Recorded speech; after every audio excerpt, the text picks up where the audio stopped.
endless blue water where the sky meets the sea. Quiet morning tide flowing soft and free. Looking back at dreams meant for you and me. Finding all the joy that was meant to be. Waves softly rolling to the golden shore, comforting our souls forevermore. Blue horizon shining in the morning light, holding all our young days warm and bright, thanking every step through the day and night. Everything is calm, everything is right.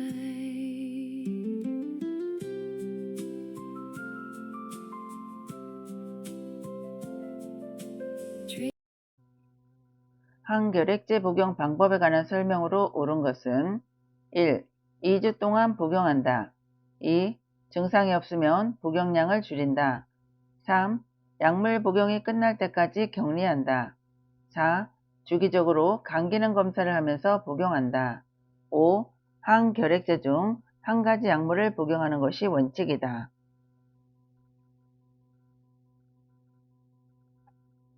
정답은 4번에 주기적으로 간 기능 검사를 하면서 복용한다 입니다. 항결핵제는 결핵균을 완전히 제거하기 위해 정해진 기간 동안 꾸준히 복용해야 하며 증상이 좋아졌다고 임의로 약을 줄이거나 중단해서는 안 됩니다. 항결핵제는 여러 약물을 함께 사용하는 것이 원칙이며 약물의 부작용으로 간 기능 이상이 나타날 수 있으므로 주기적인 간 기능 검사와 객단 검사가 필요합니다. 노화에 따른 근골격계 변화는 1. 인대의 탄력성 감소. 2. 허리의 피하지방 감소. 3. 뼈의 질량 증가. 4. 다리의 지방 증가. 5. 근육의 긴장도 증가. 정답은 1번의 인대의 탄력성 감소입니다. 노화가 진행되면 근육량과 근력이 감소하고 뼈의 질량도 감소하여 골절 위험이 높아집니다. 또한 인대와 관절의 탄력성이 감소하면서 관절의 움직임이 둔해지고 유연성이 떨어집니다. 따라서 인대의 탄력성 감소가 대표적인 노화에 따른 근골격계 변화입니다. 다음과 같은 특성이 있을 때 의심할 수 있는 질환은 수포가 피부 감각신경 말단을 따라 띠 모양으로 나타남, 타는 듯한 느낌의 통증이 동반됨, 1. 건선, 2. 자반증, 3. 대상포진, 4. 피부 건조증, 5. 말초신경병. 정답은 3번의 대상포진입니다. 대상포진은 수두 대상포진 바이러스가 신경절에 잠복해 있다가 면역력이 떨어질 때 재활성화되어 발생합니다. 특징적으로 피부의 감각신경을 따라 띠 모양의 수포가 나타나며 발진이 생기기 전이나 동시에 타는 듯하거나 찌르는 듯한 통증이 나타날 수 있습니다. 따라서 이러한 증상이 함께 나타날 때는 대상포진을 의심합니다.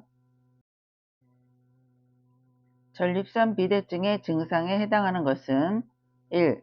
소변줄기가 굵어진다. 2. 배뇨 횟수가 감소한다. 3. 배뇨 후 잔뇨감이 없다. 4. 힘을 주어야 소변이 나온다. 5. 소변이 마려운 느낌이 없다. 정답은 4번에 힘을 주어야 소변이 나온다입니다. 전립선 비대증은 커진 전립선이 요도를 압박하여 소변이 잘 나오지 않는 배뇨장애를 일으킵니다. 소변줄기가 가늘어지고 약해지며 소변이 나오기까지 시간이 걸리거나 배에 힘을 주어야 소변이 나오는 증상이 나타날 수 있습니다. 또한 배뇨 후에도 소변이 남아있는 듯한 잔뇨감이 생길 수 있습니다.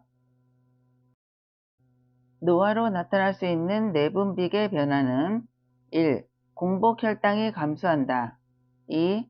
인슐린에 대한 민감성이 감소한다. 3. 기초 대사율이 증가한다. 4. 포도당 대사 능력이 증가한다. 5. 갑상선 호르몬 분비가 증가한다. 정답은 2번에 인슐린에 대한 민감성이 감소한다입니다. 노화가 진행되면 신체의 인슐린에 대한 민감성이 감소하여 포도당을 효과적으로 이용하는 능력이 떨어질 수 있습니다. 이로 인해 혈당 조절 능력이 저하되고 당뇨병 발생 위험이 증가합니다. 또한 기초 대사율과 포도당 대사 능력은 감소하는 방향으로 변화하며 갑상선 호르몬 분비도 일반적으로 증가하지 않습니다. 초기 단계의 경증 치매에서 나타나는 특징적인 증상은 1. 환각 2. 대소변 실금 3. 단기 기억력 저하 4. 신체활동 제한 5. 의사소통 불가능. 정답은 3번의 단기 기억력 저하입니다. 초기 경증 치매에서는 일상생활 기능이 비교적 유지되지만 최근에 있었던 일이나 새롭게 배운 내용을 기억하는 단기 기억력 저하가 흔하게 나타납니다. 반면 환각, 대소변 실금, 의사소통 불가능 등은 일반적으로 치매가 진행된 중증 단계에서 더 두드러질 수 있습니다. 따라서 초기 경증 치매의 대표적인 증상은 3번의 단기 기억력 저하입니다. 파킨슨병에 관한 설명으로 옳은 것은 1. 뇌혈관이 좁아져서 발생한다. 2. 고혈압이 주된 발병 원인이다. 3. 도파민이 과잉 분비되어 발생한다. 4. 안정시 떨림과 근육 경직이 나타난다. 5. 손상된 쪽 뇌의 반대편 신체에 영향을 미친다.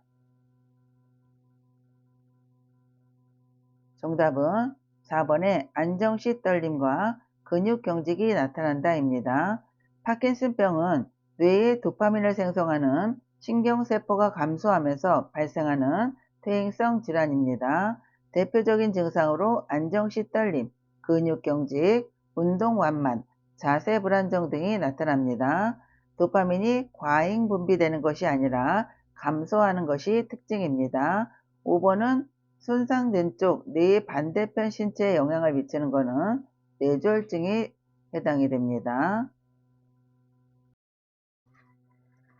운동을 어렵게 하는 노인의 신체 기능 변화는 1. 심근의 두께 감소 2. 균형 및 조종 능력 감소 3. 흉곽 탄력성 증가 4. 관절 운동 범위 증가 5. 자극에 대한 반응 증가. 정답은 2번의 균형 및 조종 능력 감소입니다. 노화가 진행되면 근력과 근육량이 감소하고 균형 및 신체 움직임을 조절하는 능력도 저하되어 운동이나 보행이 어려워질 수 있습니다. 또한 관절의 유연성과 운동 범위가 감소하고 외부 자극에 대한 반응도 느려집니다. 대상자의 영양관리 방법으로 옳은 것은 1. 고염 시기로 심장병을 예방한다. 2. 저자녀 시기로 변비를 예방한다. 3. 채소 섭취로 산화작용을 돕는다. 4. 비타민 D 섭취로 칼슘 흡수를 돕는다. 5. 동물성 지방 섭취로 혈관 탄력성을 높인다. 정답은 4번의 비타민 D 섭취로 칼슘 흡수를 돕는다입니다. 비타민 D는 장에서 칼슘의 흡수를 촉진하여 뼈의 건강을 유지하는 데 중요한 역할을 합니다. 고염식은 심혈관 질환이 예방이 아니라 혈압 상승과 관련될 수 있으며 저자녀 시기는 일반적으로 변비 예방에 적합하지 않습니다. 또한 채소는 산화작용을 돕기보다는 항산화작용에 도움을 줍니다. 약물 복용 방법으로 옳은 것은 1. 쓴 약은 우유와 함께 복용한다. 2. 약이 없으면 증상이 비슷한 다른 사람의 약을 복용한다. 3. 약 복용 시간을 놓친 경우 용량을 2배로 늘려 복용한다. 4. 처방이 바뀌면 이전 약을 모두 복용한 후 바뀐 약을 복용한다. 5. 삼키기 힘든 약이 분할할 수 없는 약이라면 처방을 변경해 달라고 한다. 정답은 5번에 삼키기 힘든 약이 분할할 수 없는 약이라면 처방을 변경해 달라고 한다입니다. 약은 대상자의 상태와 처방에 따라 정해진 방법과 용량으로 복용해야 하므로 다른 사람의 약을 임의로 복용해서는 안 됩니다. 복용 시간을 놓쳤다고 임의로 용량을 2배로 늘리는 것도 위험합니다. 또한 분할할 수 없는 약을 삼키기 어렵다면 임의로 쪼개거나 부수지 말고 의료진이나 약사에게 알리고 적절한 제형으로 변경할 수 있는지 상담해야 합니다.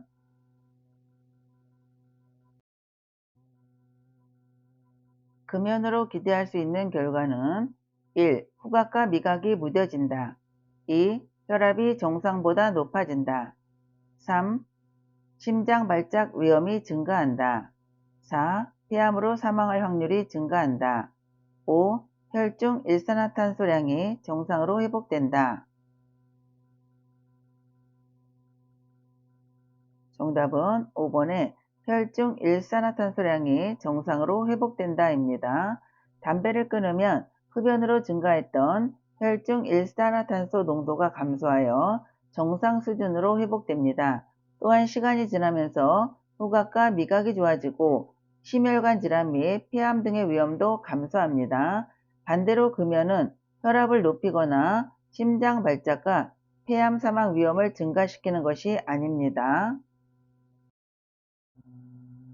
노인이 10년마다 추가로 받아야 하는 예방접종은 1. 백일해, 2. 파상풍, 3. 폐렴구균, 4. 대상포진, 5. 인플루엔자.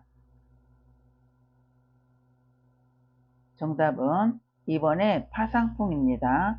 파상풍 예방을 위해서는 기본 접종을 완료한 성인의 경우 10년마다 추가 접종이 권장됩니다. 인플루엔자는 매년 접종하며 폐렴구균은 65세, 대상포진은 60세에 접종합니다. 따라서 10년마다 추가 접종하는 예방접종은 파상풍, 디프테리아이므로 정답은 2번입니다. 요양보호사의 업무보고 방법으로 옳은 것은 1. 요양보호사의 가치관에 따라 보고한다. 2. 서비스 과정과 결과를 정확히 보고한다. 3.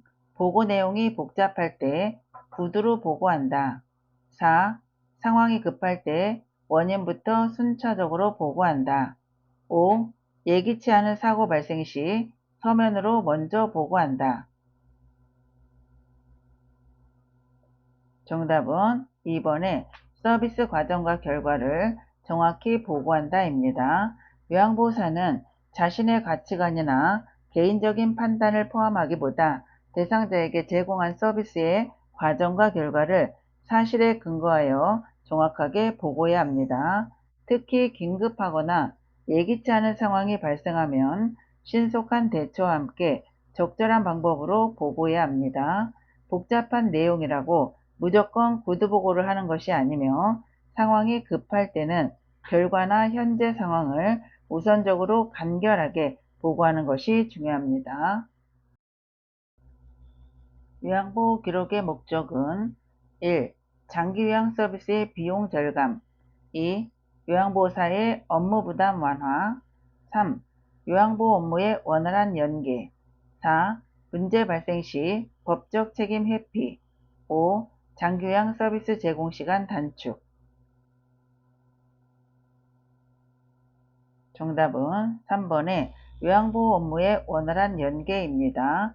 요양보호 기록은 대상자의 상태 변화와 제공한 서비스 내용을 정확하게 남겨 다른 요양보호사나 관련 인력이 대상자에게 필요한 서비스를 지속적으로 제공할 수 있도록 하는 데 목적이 있습니다.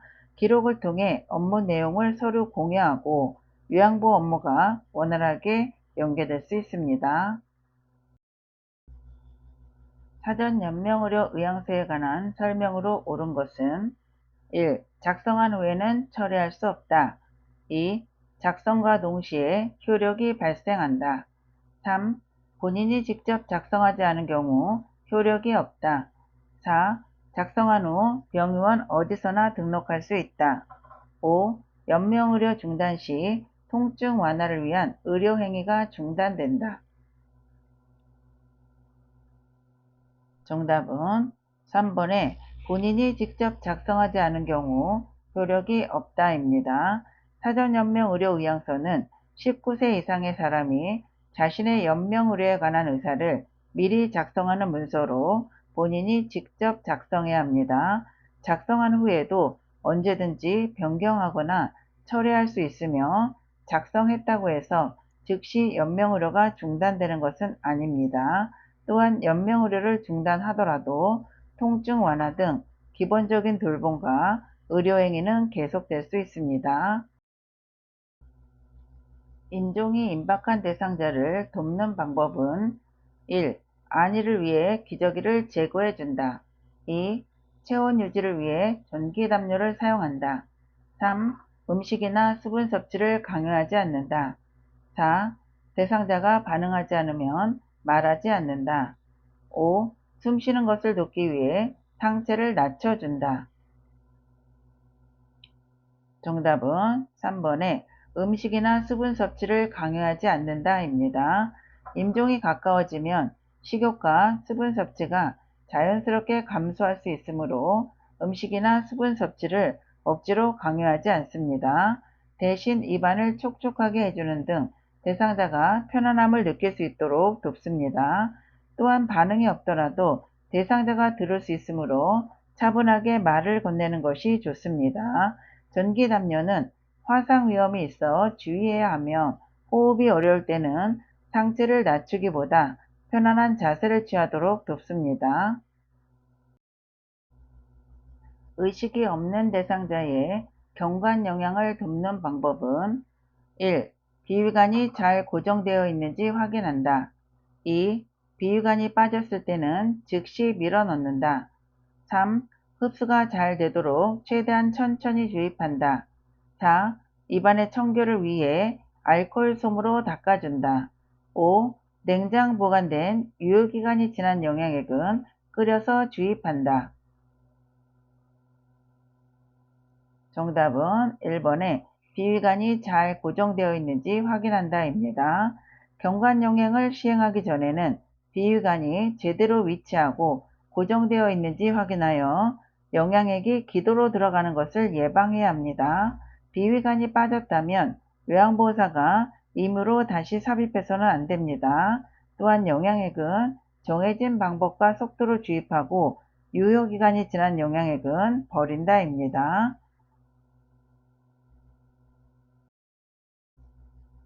음식물을 삼키는 데에 어려움이 있는 대상자의 식사를 돕는 방법은 1. 식전에 신맛이 강한 음료를 준다. 2. 식사 중간에 물을 자주 마시게 한다. 3. 수시로 말을 걸어 음식을 천천히 삼키게 한다. 4. 머리와 목을 약간 뒤로 젖혀 음식을 삼키게 한다. 5. 음식의 원래 모양을 알 수 없을 정도로 갈아서 제공한다. 정답은 5번에 음식의 원래 모양을 알 수 없을 정도로 갈아서 제공한다입니다. 연화곤란이 있는 대상자는 음식물을 삼키기 쉽도록 부드럽고 잘게 다지거나 갈아서 제공하는 것이 안전합니다. 음식의 형태를 알아보기 어려울 정도로 갈아 제공하면 씹고 삼키는 부담을 줄일 수 있습니다. 반면 식사 중 말을 많이 하게 하면 음식물을 삼키는데 집중하기 어려워 흡인 위험이 높아질 수 있습니다.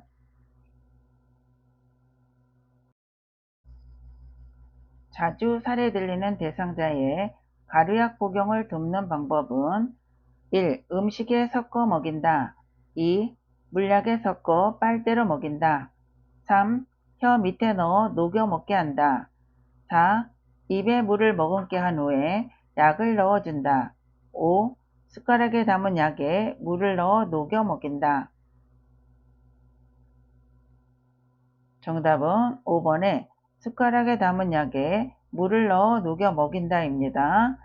사례가 드는 대상자는 가루약이 기도로 들어가는 흡인 위험이 있으므로 복용 방법에 주의해야 합니다. 가루약을 그대로 입에 넣기보다는 숟가락에 담고 적당량의 물에 녹여 천천히 복용하도록 돕는 방법이 적절합니다. 빨대를 사용하거나 입에 물을 먼저 머금게 하는 방법은 흡인 위험을 높일 수 있어 주의해야 합니다. 대상자에게 투여할 물약을 준비하는 방법으로 옳은 것은 1. 색이변한 물약은 흔들어서 따른다. 2. 계량컵을 눈높이 아래에 놓고 따른다. 3. 약병 뚜껑은 안쪽이 바닥을 향하도록 놓는다. 4. 약이름 라벨이 붙어있는 쪽을 잡고 따른다. 5. 병 입구 안쪽을 손으로 닦은 후 뚜껑을 닫는다. 정답은 4번에 약이름 라벨이 붙어있는 쪽을 잡고 따른다입니다. 물약을 따를 때는 약병에 라벨이 붙은 쪽을 손으로 잡아 라벨이 젖거나 오염되지 않도록 해야 합니다. 계량컵은 눈높이에서 정확한 용량을 확인하고 약병 뚜껑은 안쪽이 위로 향하도록 놓아 오염을 예방합니다. 또한 색이나 냄새가 변한 약은 사용하지 않고 병 입구를 손으로 닦지 않는 것이 중요합니다. 안연고를 투여하는 방법으로 옳은 것은 1. 투여 전 멸균솜으로 눈을 바깥에서 안쪽으로 닦아준다. 2. 튜브에서 처음 나오는 안연고는 꺼즈로 닦아버린다. 3. 상부 결막낭 위에 넣어준다. 4. 눈꺼풀 밖으로 나온 안연고는 다시 밀어 넣는다. 5. 투여 후 눈을 꺼즈로 30분간 덮어둔다. 정답은 2번에 튜브에서 처음 나오는 안연고는 꺼즈로 닦아버린다입니다. 안연고는 하부 결막낭에 넣으며 중앙에서 바깥쪽으로 2cm 짜 넣습니다. 투여 전 눈은 안쪽에서 바깥쪽으로 닦고 눈꺼풀 밖으로 나온 연고는 닦아냅니다. 시험의 핵심은 안연고를 넣을 때는 하부 결막낭에 넣고 눈을 닦을 때는 안쪽에서 바깥쪽으로 닦는다입니다. 화장실을 이용하는 편마비 대상자를 돕는 방법은 1. 화장실 조명은 은은하게 한다. 2. 변기 앞에 안전 손잡이를 설치한다. 3. 배뇨 시 바로 옆에서 기다려준다. 4. 화장실 문 앞에 작은 매트를 깔아준다. 5. 배뇨 후 도움이 필요한 부분만 도와준다. 정답은 5번에 배뇨 후 도움이 필요한 부분만 도와준다입니다. 편마비 대상자가 화장실을 이용할 때는 스스로 할 수 있는 부분은 최대한 독립적으로 수행하도록 돕고 필요한 부분만 도움을 제공해야 합니다. 화장실은 밝고 안전하게 유지하고 미끄러질 수 있는 작은 매트는 사용하지 않으며 사생활도 보호해야 합니다.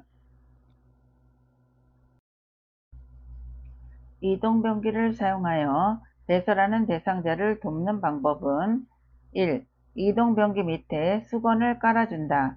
2. 대상자의 두 발이 바닥에 닿지 않게 한다. 3. 이동변기 배설물은 모아서 한꺼번에 버린다. 4. 대상자 손에 잔변이 묻어 있으면 손 소독제로 닦아준다. 5. 이동변기통은 세척하여 본체와 함께 서늘한 곳에 보관한다. 정답은 5번에 이동 변기통은 세척하여 본체와 함께 서늘한 곳에 보관한다입니다. 이동 변기를 사용할 때는 변기가 흔들리지 않도록 안전하게 설치하고 대상자의 두 발이 바닥에 닿도록 하여 안정된 자세를 유지하게 합니다. 배설물은 사용 후 바로 처리하고 오염된 손은 손 소독제가 아닌 물과 비누로 깨끗이 씻도록 돕습니다. 이동변기통은 사용 후 세척 소독하여 청결하게 보관하는 것이 중요하므로 정답은 5번입니다. 유치도녀 간의 소변주머니를 관리하는 방법으로 옳은 것은 1. 소변주머니는 1일 1회 세척한다. 2. 소변주머니는 허리보다 높게 위치한다. 3. 소변량과 소변 색깔은 두세 시간마다 확인한다. 4. 소변 주머니를 비운 후 배출구는 비눗물로 세척한다. 5. 하복부가 불편하다고 할 때 소변 주머니를 비워준다. 정답은 3번에 소변량과 소변 색깔은 두세 시간마다 확인한다입니다. 유치도뇨 간의 소변 주머니는 항상 방광보다 낮은 위치에 두어 소변이 역류하지 않도록 관리해야 합니다. 소변의 양과 색깔, 냄새 등을 주기적으로 관찰하고 배출구는 오염이 되지 않도록 깨끗하게 관리합니다.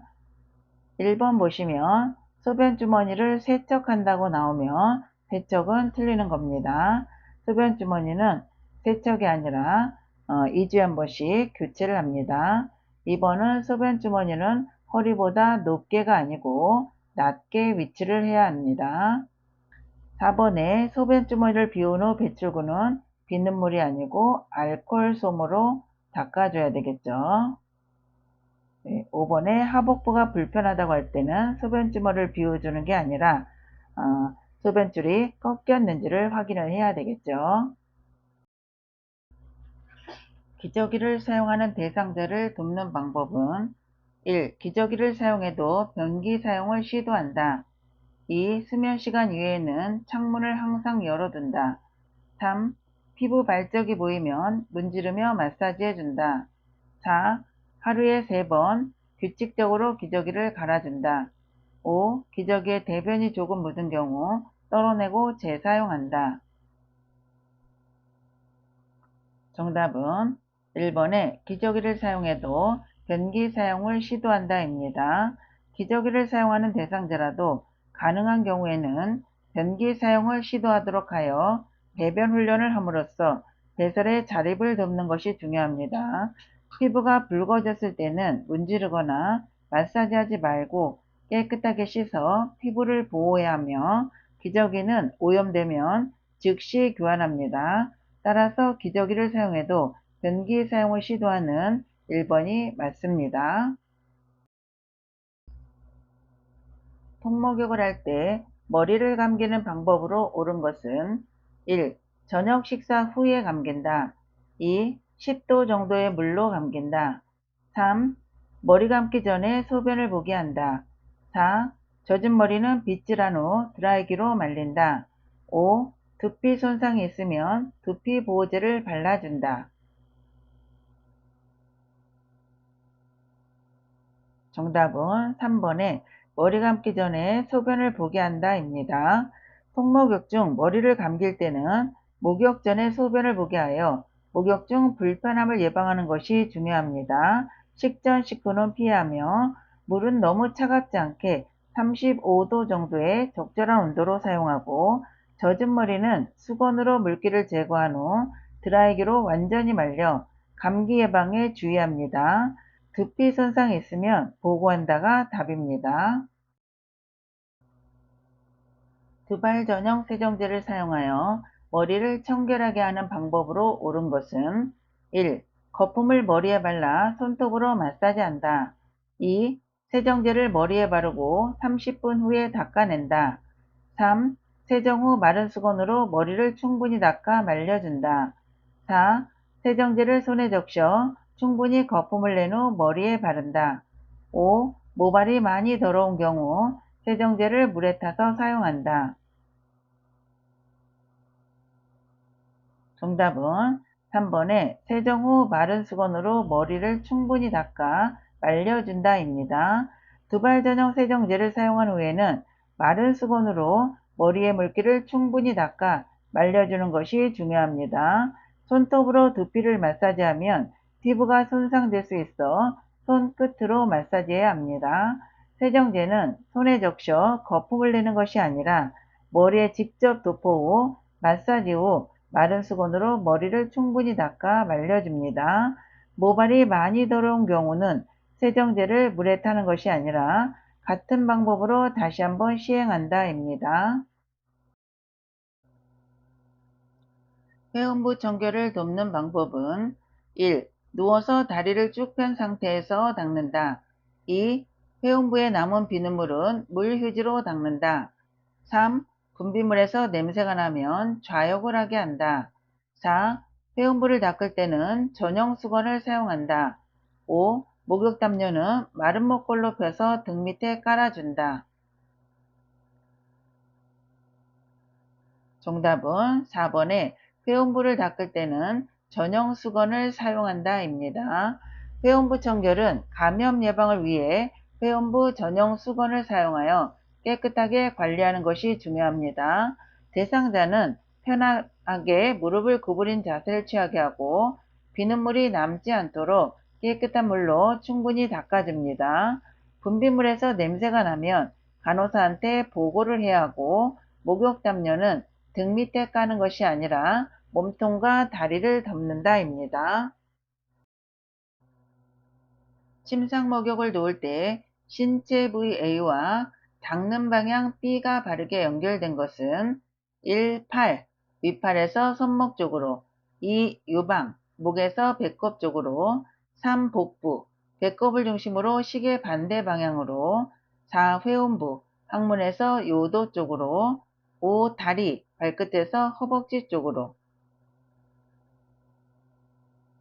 정답은 5번의 다리, 발끝에서 허벅지 쪽으로입니다. 신체 부위를 닦을 때는 말초에서 심장 방향으로 닦아야 합니다. 말초에서 심장 방향을 꼭 기억을 하시고요. 그래서 팔은 손목에서 윗팔 쪽으로, 유방은 원을 그리듯, 복부는 배꼽을 중심으로 시계 방향이죠. 시계 반대가 아니라 시계 방향으로 해야 되고, 회음부는 요도에서 항문 방향으로 닦으면 됩니다. 그래서 다리는 발끝에서 허벅지 방향으로 닦아야 말초에서 심장 방향으로 닦게 되는 겁니다. 편마비 대상자에게 단추가 없는 상의를 입히는 순서로 옳은 것은 가. 마비된 쪽 팔을 소매에 넣는다. 나. 건강한 쪽 팔을 소매에 넣는다. 다. 옷의 머리 쪽을 벌려 머리를 넣는다. 1. 가, 다, 나. 2. 나, 가, 다. 3. 나, 다, 가. 4. 다, 가, 나. 5. 다, 나, 가. 정답은 1번의 가다, 나입니다. 대상자의 상의를 입힐 때는 입히는 순서는 마비된 쪽부터고 벗을 때는 건강한 쪽부터죠. 그런데 이 문제에서는 입히는 순서를 찾아야 되니까 입마죠. 자, 보시면 마비된 쪽 팔을 소매에 넣는다. 1번이죠. 두 번째는 머리. 어, 단추가 없는 상의는 가운데가 머리입니다. 그래서 옷의 머리 쪽을 벌려 머리를 넣고 그 다음에 세 번째는 나머지 건강한 쪽 팔을 소매에 넣는다입니다. 옷을 입히고 벗기는 거는 시험에 자주 나오기 때문에 꼭 입마 벗건을 기억을 하시기 바랍니다. 그림과 같이 반자위를 하고 있는 대상자가 미끄러져 내려가지 않고 편안하도록 하는 방법은 1. 발바닥에 베개를 대어준다. 2. 다리 쪽 침대를 살짝 높여준다. 3. 목과 어깨 밑에 베개를 받쳐준다. 4. 머리 쪽 침대를 더 높게 올려준다. 5. 등 뒤에 베개를 A자형 형태로 받쳐준다. 정답은 2번에 다리 쪽 침대를 살짝 높여준다입니다.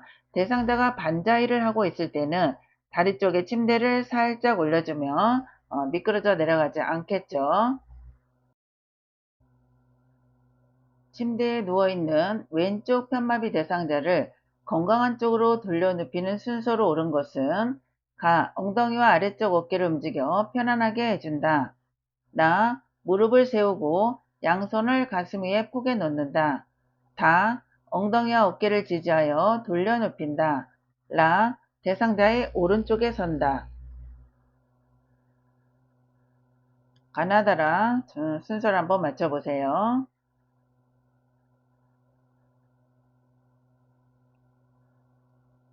네, 정답은 5번의 라나다카입니다. 이 가나다라 문제가 나올 때는 가장 먼저 봐야 될 거는 앞에 순서가 같은지 뒤에 순서가 같은지를 살펴봅니다. 그리고 가장 맨 앞에 해야 될 게 무엇이고 맨 마지막이 무엇인가를 보면 또 찾기 쉽게 됩니다. 여기에서 보시면 대상자를 이동을 할 때는 1번 보시면 요양보호사는 대상자를 옮기고자 하는 쪽에서 선다. 그러면 라번이 1번이 되겠죠. 마지막은 엉덩이와 아래쪽 어깨를 움직여 편안하게 해준다죠. 그런데 라가 하나밖에 없어요. 라는 두 개고 가가 하나밖에 없어요. 그러면 바로 5번이 답이 될 수가 있겠죠.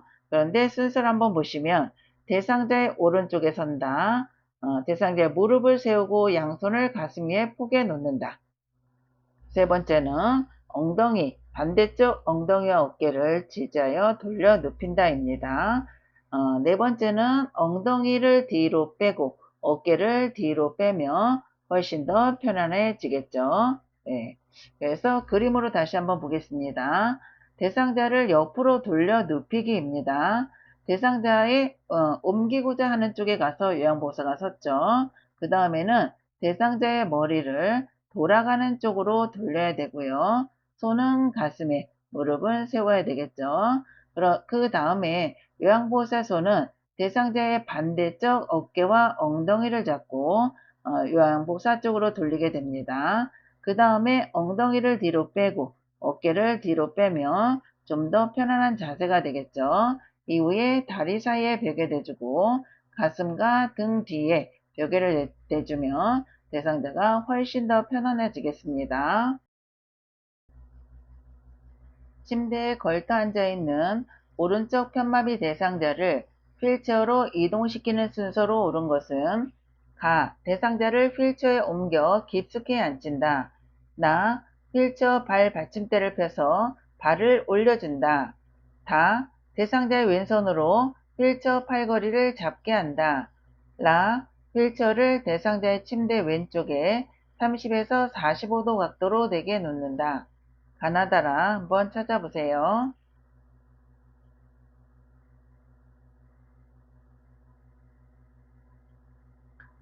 정답은 5번이 되겠습니다.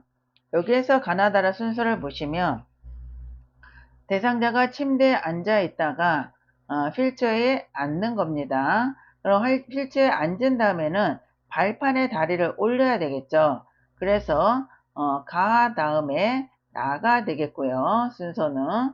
네, 그래서 맨 마지막에는 나가 제일 마지막이 되겠죠. 발을 올려놓으니까. 그런데 나는 하나밖에 없어요. 다시 한번 순서를 보시겠습니다. 맨 처음에는 휠체어를 대상자의 왼쪽, 침대 왼쪽에 건강한 쪽이죠. 30에서 45도 각도로 되게 놓습니다. 라번이 1번이 되고요.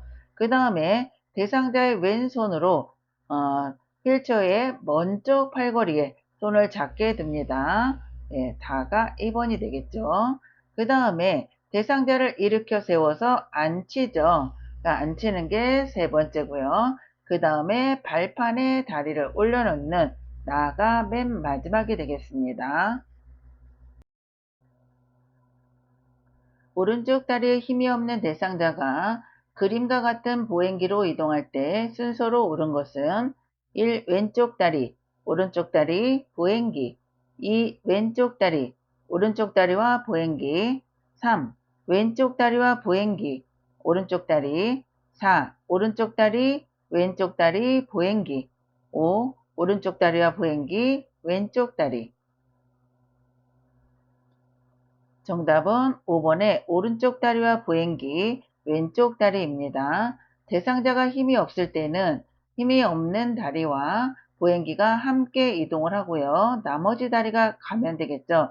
그런데 양쪽의 힘이 똑같다라고 하면 보행기 가고, 그 다음에 오른발 가고, 오른발이 두 번째입니다. 그 다음에 세 번째, 오른발이 간 만큼 왼쪽 발이 나가주면 되겠죠. 넘어져 혼자 일어서지 못하는 대상자를 일으켜 세울 때 요양보호사의 자세로 옳은 것은 1. 발을 모으고 서서 균형을 잡는다. 2. 순간적인 빠른 동작으로 일으킨다. 3.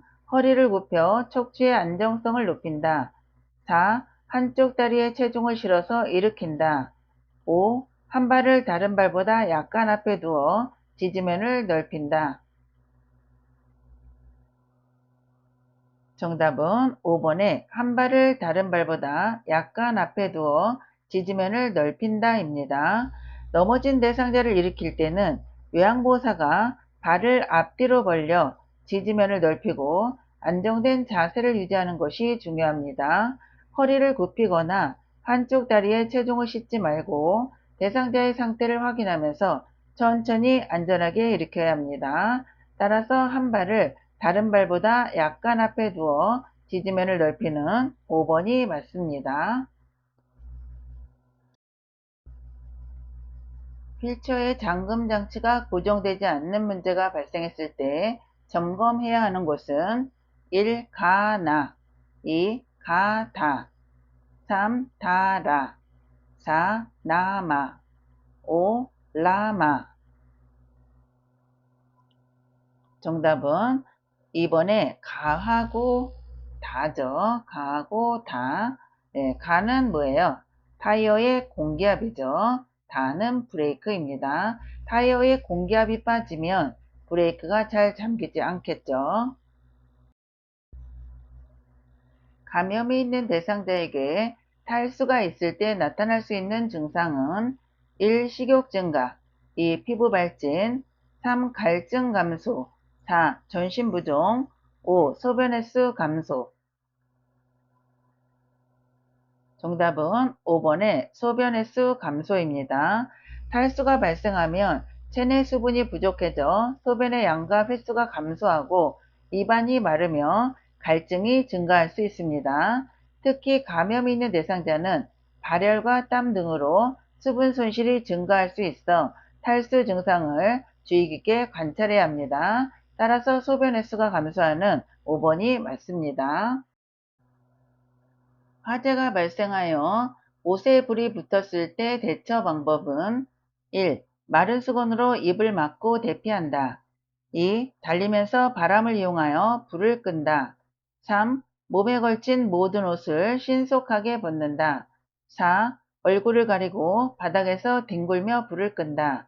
5. 엘리베이터를 타고 옥상으로 올라가 도움을 요청한다. 정답은 4번에 얼굴을 가리고 바닥에서 뒹굴며 불을 끈다입니다. 옷에 불이 붙었을 때는 달리면 바람 때문에 불길이 더 커질 수 있으므로 움직이지 않는 것이 중요합니다.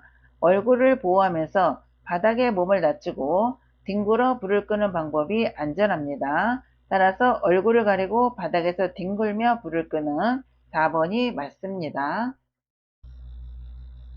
다음 중 낙상 위험이 가장 높은 대상자는 1. 척수 손상으로 사지가 마비된 대상자 2. 인플루엔자 백신 접종을 받은 대상자 3. 과거 낙상 경험이 있는 기립성 저혈압 대상자 4. 2일 전에 무릎 수술을 받고 침상 안정 중인 대상자 5. 호르몬 제제를 복용 중인 갑상샘 기능 저하증 대상자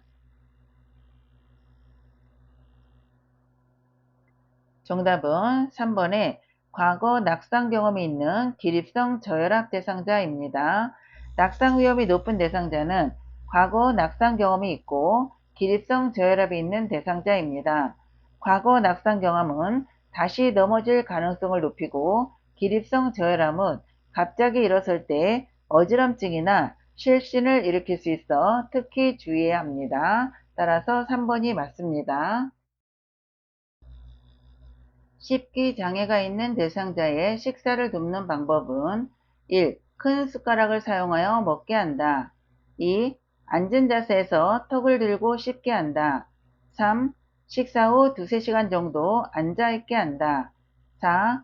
익힌 채소보다 신선한 생채소를 먹게 한다. 5. 과일의 가육을 숟가락으로 긁어 먹게 한다. 정답은 5번에 과일의 과육을 숟가락으로 긁어 먹게 한다입니다. 식기 장애가 있는 대상자는 부드럽고 잘 씹을 수 있는 음식을 선택하여 식사하기 편하게 돕는 것이 중요합니다. 큰 숟가락보다는 작은 숟가락을 사용하고 턱을 들기보다 고개를 약간 숙인 자세로 먹도록 합니다. 따라서 과일의 가육을 숟가락으로 긁어 먹게 하는 5번이 맞습니다. 방충제를 넣어 보관해야 하는 의류는 1. 비닐모자, 2. 나일론 양말, 3. 합성 섬유 바지, 4. 견섬유 블라우스, 5. 폴리에스테르 티셔츠. 정답은 4번의 견섬유 블라우스입니다. 방충제를 넣어 보관해야 하는 의류는 좀벌레 피해가 생기기 쉬운 천연 동물성 섬유입니다. 특히 견섬유, 실크라고 하죠. 이 견섬유는 단백질 섬유로 좀이 생기기 쉬워 방충제를 사용하여 보관하는 것이 좋습니다. 따라서 견섬유 블라우스인 4번이 맞습니다. 제가 대상자에게 병원 동행 서비스를 제공할 때 지켜야 할 원칙은 1. 요양보호사의 차량을 이용한다. 2. 평소 이용하던 이동보조기구의 사용을 제한한다. 3. 대상자가 이용하는 병원과 복약 상태를 미리 확인한다. 4. 요양보호사의 일정에 맞춰 병원 방문 날짜를 조정한다. 5. 진료 결과로 알게 된 대상자의 상태를 기관장에게 비밀로 한다. 정답은 3번에 대상자가 이용하는 병원과 복약 상태를 미리 확인한다입니다. 병원 동행 서비스를 제공할 때는 대상자가 평소 이용하는 병원과 복약 상태를 미리 확인하여 안전하게 진료를 받을 수 있도록 준비하는 것이 중요합니다. 요양보호사의 차량을 이용하거나 개인 일정에 맞춰 병원 날짜를 정해서는 안 되며 진료 결과 등 필요한 내용은 기관에 보고해야 합니다. 따라서 대상자가 이용하는 병원과 복약 상태를 미리 확인하는 3번이 맞습니다. 치매약 처방이 바뀐 뒤 대상자가 초조한 듯 방안을 왔다 갔다 할 때 돕는 방법은 1. 약물 용량을 줄여서 제공한다. 2. 이전에 복용하던 치매약을 준다. 3. 증상을 메모하여 병원에 가지고 간다. 4. 대상자에게 부작용의 증상을 물어본다. 5. 약이 바뀌면 흔하게 나타나는 증상이라고 말한다. 정답은 3번에 증상을 메모하여 병원에 가지고 간다입니다.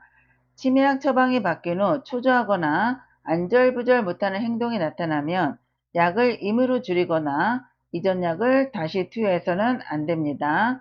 나타난 증상과 발생 시간 등을 기록하여 의료진이 약물과의 관련성을 판단할 수 있도록 하는 것이 중요합니다. 따라서 증상을 메모하여 병원에 가지고 가는 3번이 맞습니다. 휠체어를 이용하는 치매 대상자의 환경을 안전하게 조성하는 방법은 1. 방문은 어두운 색으로 칠한다. 2. 밤에도 낮처럼 환하게 불을 켜둔다. 3. 1층보다는 2층에 위치한 방으로 배정한다. 4. 투명한 유리 출입문을 설치하여 깨끗하게 관리한다. 5. 앉은 자세에서 손이 닿게 옷걸이 높이를 조절한다. 정답은 5번에 앉은 자세에서 손이 닿게 옷걸이 높이를 조절한다입니다. 휠체어를 이용하는 치매 대상자는 앉은 자세에서도 손이 닿을 수 있도록 생활용품의 높이를 조절하여 안전성과 자립심을 높이는 것이 중요합니다. 환경은 밝고 구분하기 쉽게 조성하고 이동에 방해가 되는 장애물이나 깨지기 쉬운 유리문은 피해야 합니다. 유리문에는 유리 조심이라고 써 놓든지 아니면 그림을 붙여 놓으면 되겠죠. 따라서 앉은 자세에서 손이 닿게 옷걸이 높이를 조절하는 5번이 맞습니다. 치매 대상자가 반복적으로 수건을 접었다 폈다 하며 콧노래를 할 때 대처 방법은 1. 접고 있는 수건을 치운다. 2. 콧노래를 그만하라고 한다. 3. 불필요한 행동이라고 알려준다. 4. 중단시키지 말고 조용히 지켜본다. 5. 왜 그런 행동을 반복하는지 물어본다. 정답은 4번에 중단시키지 말고 조용히 지켜본다입니다. 침해 대상자가 반복적으로 수건을 접었다 펴거나 콧노래를 하는 것은 불안감을 줄이고 익숙한 활동을 통해 안정감을 얻는 행동일 수 있습니다.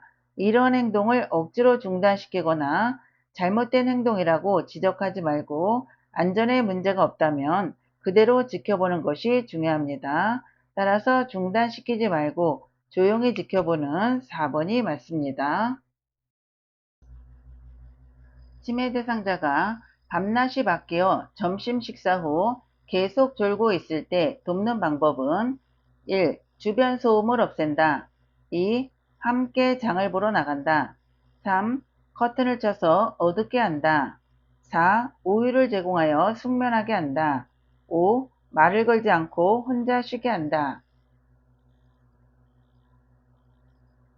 정답은 2번에 함께 장을 보러 나간다입니다. 치매 대상자의 밤낮이 바뀐 경우에는 낮 동안 적절한 활동을 하도록 도와 수면 리듬을 조절하는 것이 중요합니다. 점심 식사 후 계속 졸고 있다면 가벼운 외출이나 활동을 통해 낮 시간의 각성을 유지하도록 돕습니다. 따라서 함께 장을 보러 가는 2번이 맞습니다. 치매 대상자가 단추를 입에 넣고 뱉지 않으려고 할 때 대처 방법은 1. 손가락으로 입을 벌려 단추를 빼낸다. 2. 좋아하는 수박을 주며 단추와 교환한다. 3. 대상자의 뒤에 서서 하임리법을 시행한다. 4. 단추는 먹을 수 없는 것이라며 뱉으라고 설득한다. 5. 비슷한 단추를 보여주며 음식이 아니라고 설명한다. 정답은 2번에 좋아하는 수박을 주며 단추와 교환한다입니다. 치매 대상자가 단추를 입에 넣는 경우에는 억지로 손가락을 넣어 빼내려 하면 기도로 밀어 넣을 수 있으므로 주의해야 합니다. 대상자가 삼키지 않도록 침착하게 먹을 수 있는 음식과 단추를 교환하는 방법으로 자연스럽게 꺼내도록 돕는 것이 안전합니다. 이렇게 음식이 아닌 거를 입에 넣는 거를 이식증이라고 합니다. 치매 대상자가 배를 잡고 안절부절 못하며 밖으로 나가려 할 때 대처 방법은 1. 화장실로 데리고 간다. 2. 조금 있다가 나가자고 한다. 3. 배가 아프니 집에 있자고 한다. 4. 아들이 오면 함께 나가자고 한다. 5. 밖은 위험해서 나갈 수 없다고 한다. 정답은 1번에 화장실로 데리고 간다입니다. 치매 대상자가 배를 잡고 안절부절 못하며 밖으로 나가려 한다면 먼저 화장실이 가고 싶은 것은 아닌지 확인하는 것이 중요합니다. 치매 대상자는 배뇨, 배변 욕구를 정확하게 표현하지 못하고 배가 불편한 행동으로 나타내기도 합니다. 따라서 화장실로 데리고 가는 1번이 맞습니다. 치매 대상자가 자신의 반지를 누가 훔쳐갔다며 의심할 때 대처 방법은 1. 반지를 함께 찾아본다. 2. 반지를 찾아서 갖다 준다. 3. 똑같은 반지를 사주겠다고 다독인다. 4. 평소에 귀중품 두는 곳을 알려달라고 한다. 5. 누가 반지를 가져갔다고 생각하는지 물어본다. 정답은 1번에 반지를 함께 찾아본다입니다. 치매 대상자가 물건을 도둑 맞았다고 의심할 때는 사실이 아니라고 강하게 부정하거나 논쟁하지 말고 대상자의 불안한 감정을 받아주는 것이 중요합니다. 반지를 함께 찾아보면서 대상자가 안심할 수 있도록 돕습니다. 따라서 반지를 함께 찾아보는 1번이 맞습니다. 프로그램에 참여 중이던 치매 대상자가 책상을 흔들며 고함을 지를 때 대처 방법은 1. 온화한 태도로 진정시킨다. 2. 책상을 다른 곳으로 신속하게 옮긴다. 3. 스스로 화가 풀릴 때까지 그대로 둔다. 4. 손을 제지하여 책상을 흔들지 못하게 한다. 5. 프로그램 진행 중이니 조용히 하라고 말한다. 정답은 1번에 온화한 태도로 진정시킨다 입니다. 침해 대상자가 고함을 지르고 책상을 흔드는 행동을 보일 때는 강제로 제지하거나 큰 소리로 야단치기보다 온화하고 차분한 태도로 진정시키는 것이 중요합니다. 먼저 주변의 위험한 물건을 확인하고 대상자의 감정을 안정시킨 후 원인을 살펴보도록 합니다. 따라서 온화한 태도로 진정시키는 1번이 맞습니다. 오늘 문제는 여기까지입니다. 틀린 문제는 반드시 다시 복습하시기 바랍니다. 감사합니다. 여러분의 도전을 응원합니다.